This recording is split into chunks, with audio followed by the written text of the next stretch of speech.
यदि आप ग्रेजुएट हैं और आपकी उम्र 21 से 32 साल के बीच है तो यूनियन पब्लिक सर्विस कमीशन यानी संघ लोक सेवा आयोग आपको सार्वजनिक सेवा का एक महत्वपूर्ण अवसर प्रदान करता है। विभिन्न तरह की सर्विसेज जैसे Indian administrative service, Indian foreign service, Indian police service, Indian audit and account service, Indian civil account service, Indian corporate law service, Indian information service, Indian postal service, Indian revenue service आदि services के लिए online आवेदन आमंत्रित करता है और इसके लिए परीक्षा ली जाएगी और परीक्षा में चयन होने के बाद आपको देश के सर्वोच्च नागरिक सेवा में जाने का अवसर मिलेगा और अपने हिस्से का कर्तव्य राष्ट्र के उत्थान में करने के लिए आपको अवसर मिलेगा। तो आइए इस नोटिफिकेशन में जो महत्वपूर्ण बातें हैं उस पर थोड़ी सी चर्चा करते हैं। वैसे तो 160 पृष्ठ के नोटिफिकेशन में बहुत सारी बातें हैं जो एक कैंडिडेट को जाननी चाहिए, लेकिन संक्षिप्त में कुछ बातों की चर्चा करें तो सबसे पहले एबिलिटी जो इसकी है, एलिजिबिलिटी क्या होगी, कौन एप्लीकेंट हो सकता है, तो उसके लिए इंडियन सिटीज़न होना आवश्यक है। यदि इंडियन एडमिनिस्ट्रेटिव सर्विस या इंडियन फॉरेन सर्विस या इंडियन पुलिस सर्विस के लिए अप्लाई किया जाना है तो इसके अलावा जो बाकी सर्विसेज हैं उसके लिए नेपाल का नागरिक, भूटान का नागरिक या तिब्बतन रिफ्यूजी जो है वो भी एप्लीकेंट होगा। शर्त ये है कि वह 1 जनवरी 1962 से पहले भारत में आया हो और अस्थायी निवास के उद्देश्य से आया हो। इसके अतिरिक्त पाकिस्तान, बर्मा, श्रीलंका और ईस्ट अफ्रीकन कंट्रीज से आए हुए लोग भी जो यहाँ के अस्थायी निवासी बन चुके हैं वो लोग भी एप्लीकेंट हो सकते हैं। लास्ट डेट जो है 24 मार्च 2021 है, लेकिन यहाँ ध्यान रखने की बात है कि 24 मार्च 2021 को रात्रि 12 बजे तक नहीं बल्कि शाम के 6 बजे तक ही अप्लाई किया जा सकता है। अंतिम तिथि का इंतज़ार नहीं करना चाहिए क्योंकि लास्ट में नेट स्लो हो जाता है, बहुत दिक्कत आती है। एक और सुविधा दिया है यूपीएससी ने, फर्स्ट अप्लाई फर्स्ट अलॉट, मतलब कि आप अगर पहले अप्लाई करते हैं तो आपको अपने पसंद के शहर में एग्जामिनेशन सेंटर मिल सकता है। एग्जामिनेशन सेंटर लगभग सभी महत्वपूर्ण शहरों जैसे अगरतला, आगरा, अजमेर, ग्वालियर, गोरखपुर, पटना, लखनऊ आदि शहरों में बनाए गए हैं। अगर आपके पसंद के शहर में ज़्यादा एप्लीकेंट होंगे तो लेट से जो फॉर्म अप्लाई करेंगे उनको दूसरे सेंटर पे एडजस्ट किया जाएगा। इसलिए फर्स्ट अप्लाई फर्स्ट अलॉट का लाभ उठाने के लिए आपको एकदम जल्दी से अप्लाई कर देना चाहिए। अगर एज की बात करें तो अनरिजर्व कैटेगरी यानी अनारक्षित वर्ग के लिए एज न्यूनतम 21 साल और अधिकतम 32 साल है। इसका मतलब हुआ कि 2 अगस्त 1989 के बाद और 1 अगस्त 2000 के पहले जन्म लेने वाले लोग ही इसके लिए अप्लाई कर सकते हैं। कट ऑफ डेट जो है एज के लिए वह 1 अगस्त 2021 है। सभी कैटेगरी को आरक्षण के नियमानुसार अपर एज लिमिट में छूट दी गई है।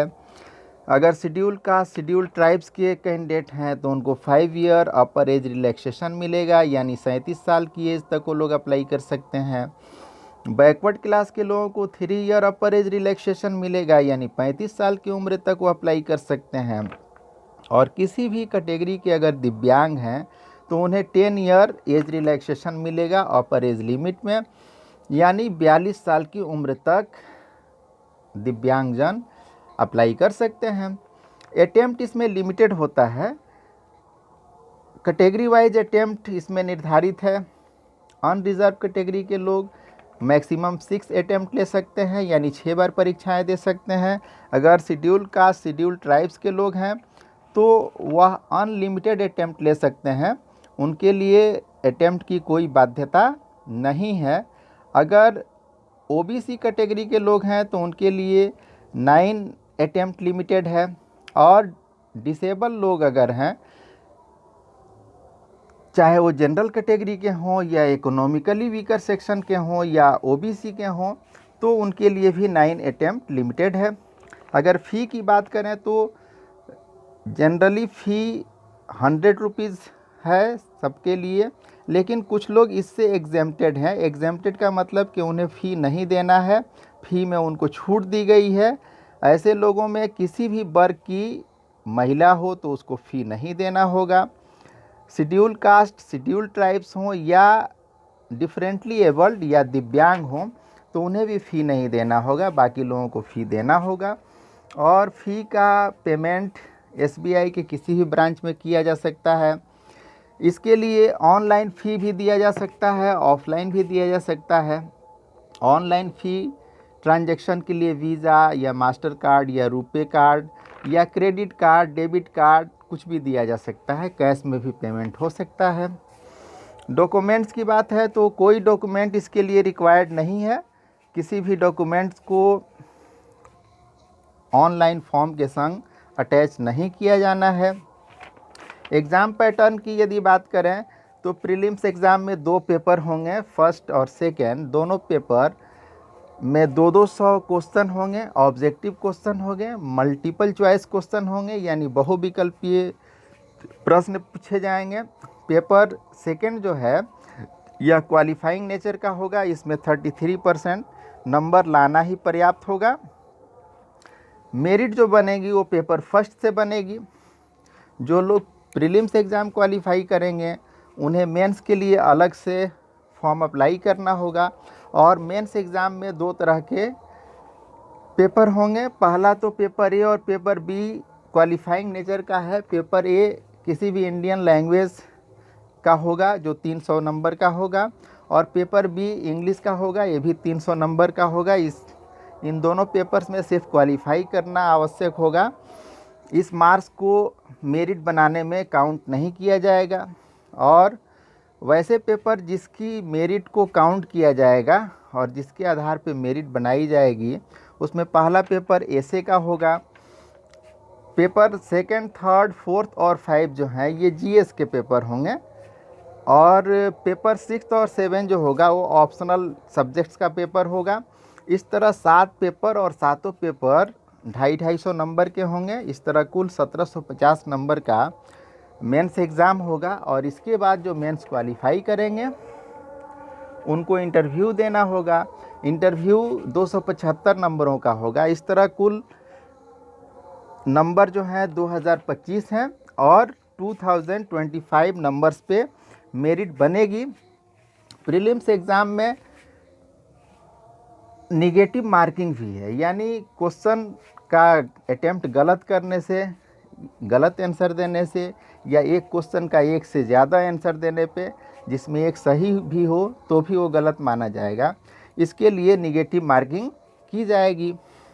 यूपीएससी ने स्पष्ट किया है कि एडमिट कार्ड ऑफलाइन नहीं भेजा जाएगा, बल्कि इलेक्ट्रॉनिक एडमिट कार्ड होगा, यानी यूपीएससी के वेबसाइट से इसे डाउनलोड किया जा सकता है।